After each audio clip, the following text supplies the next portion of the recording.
સ્ટાર્ટિંગથી ચાલે એટલે ભૂખ્યા હવે થયા એટલે બોલાય નહીં, પણ આવી જેના આપણે વંશજો છીએ અને એનું નામ બોલવામાં આવે અને આપણી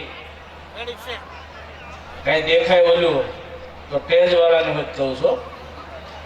જય સરદાર, જય ભોજનરામ, જય માં ખોડલ. Thank you. આજે અમરેલીને આંગણે 17મા સમૂહ લગ્ન, બહુ આનંદની વાત છે કે ડીકેભાઈ અને એની ટીમ સમાજના મધ્યમ અને ગરીબ લોકો માટે જે પ્રયત્ન કરી રહ્યા છે, બહુ આનંદની વાત છે. આ તમને લાગે આજે જ્યારે અહીંયા કન્યાના પિતા હોય કે વરરાજાના પિતા હોય અને સમાજના આગેવાનો હોય, માગવું ને એ બહુ અઘરું છે. જે લોકો તમારી હાટુથી સમાજના દાતાઓ પાસેથી થોડું થોડું દાન મેળવીને આવા સમૂહ લગ્ન કરે છે. મને છે ને બહુ મીઠું મીઠું બોલતા નથી આવડતું, એટલે આપણે કડવું કહેવાનું છે. તમને અનુકૂળ આવે તો જેને ઓલું કે ને રેડીમેડ છે સારું લાગે અને પહેરી લેવાનું. તો સમાજના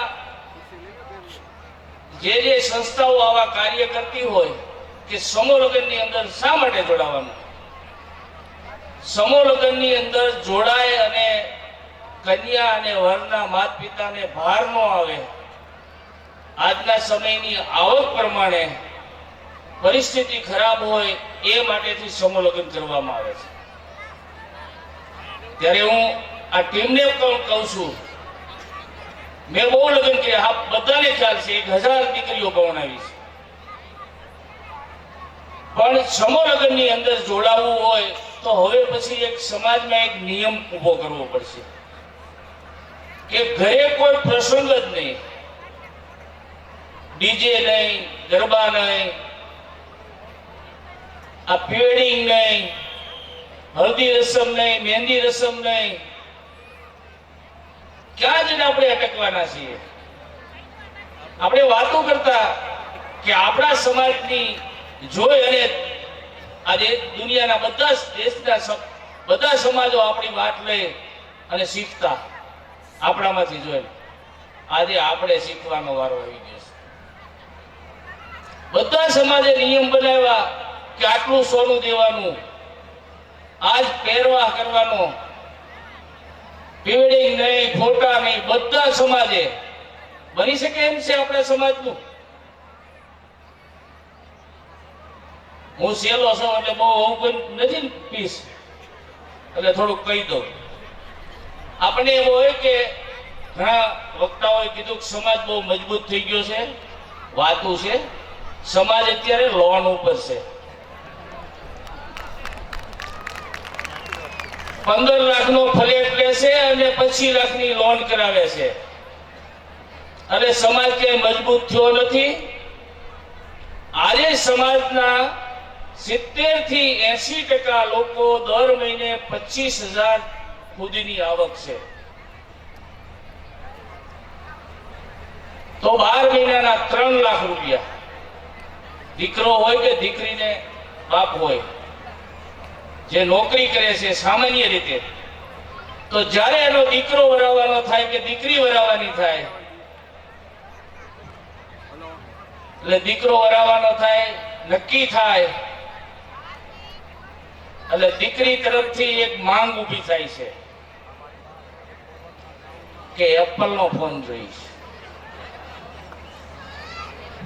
આ 1.5 લાખ રૂપિયાનો હોય. હું ઓલો ભાઈ કીધું ને હું મોબાઈલ ને કઈ નહીં કરી જાઉં, પણ મારે દેખાડવું હતું એટલે લઈ ગયા. આ 1.5 લાખનો આવે છે. દીકરાની બાપની આવક આખા વર્ષની 3 લાખની છે. તો જ્યારે આપણા બાળકોને સંસ્કારિત બનાવવા હોય તો ખરેખર આજની યુવા પેઢીને હું એક નમન કરીને કહેવા માંગુ છું કે ખાલી મણિબેનના વિચારો જીવનની અંદર ઉતારી લે ને આજના દીકરા દીકરી તો એના મા બાપને ક્યારે સુસાઇડ ન કરવું પડે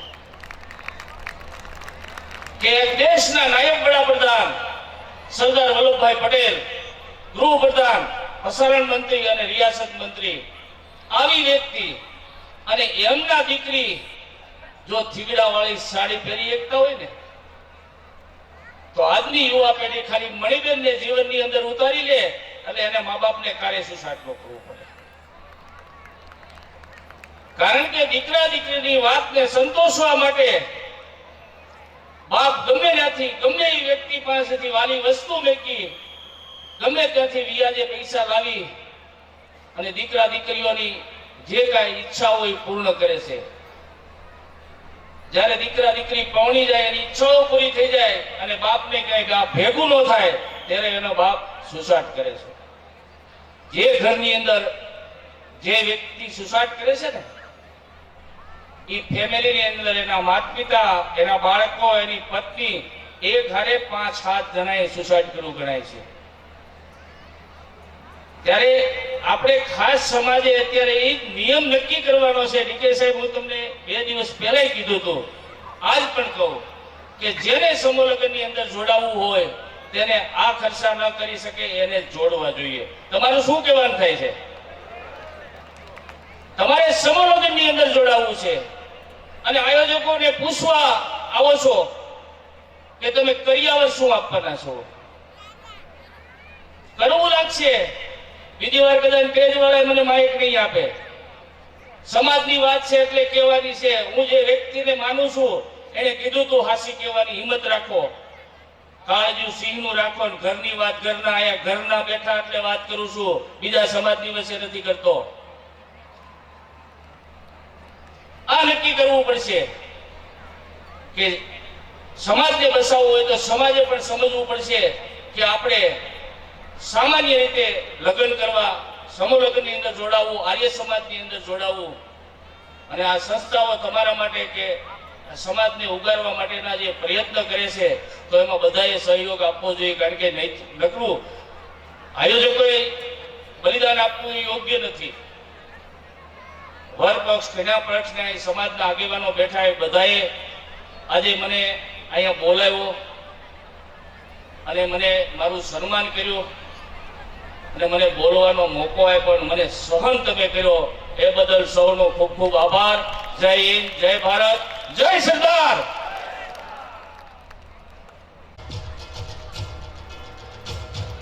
વસ્તુ સ્વરૂપ કેટલાક દાતાઓ છે કે એમનું યોગદાન પણ આર્થિક રકમ સારી એવી થાય તો ગોપાલભાઈ કચ્છી આજે જેવા પરેશભાઈ બોગરા બાજોટના દાતા, એમને પણ વિનંતી મંચ ઉપર ઉપસ્થિત થશો.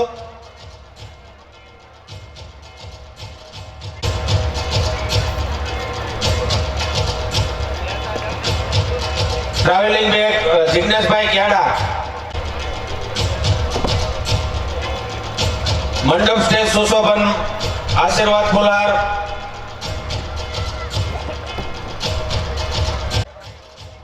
આ તમામ 29 કન્યાઓને વસ્તુ સ્વરૂપે જેમણે યોગદાન આપેલું છે દાતાઓના સન્માન થઈ રહ્યા છે. તાલીઓથી આપણે એમને વધાવતા રહીએ. ઇસ્ત્રીના દાતા વિનુભાઈ કાબરિયા, વિપુલભાઈ રણપરિયા,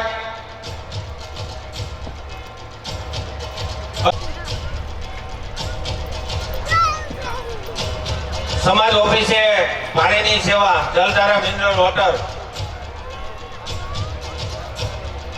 ભેસાણીયા પરિવાર,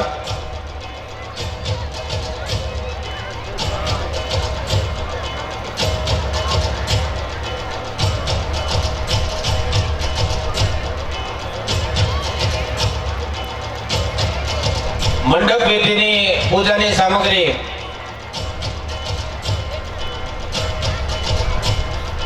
કળશ મોલ રાજેશભાઈ બાદાણીને વિનંતી.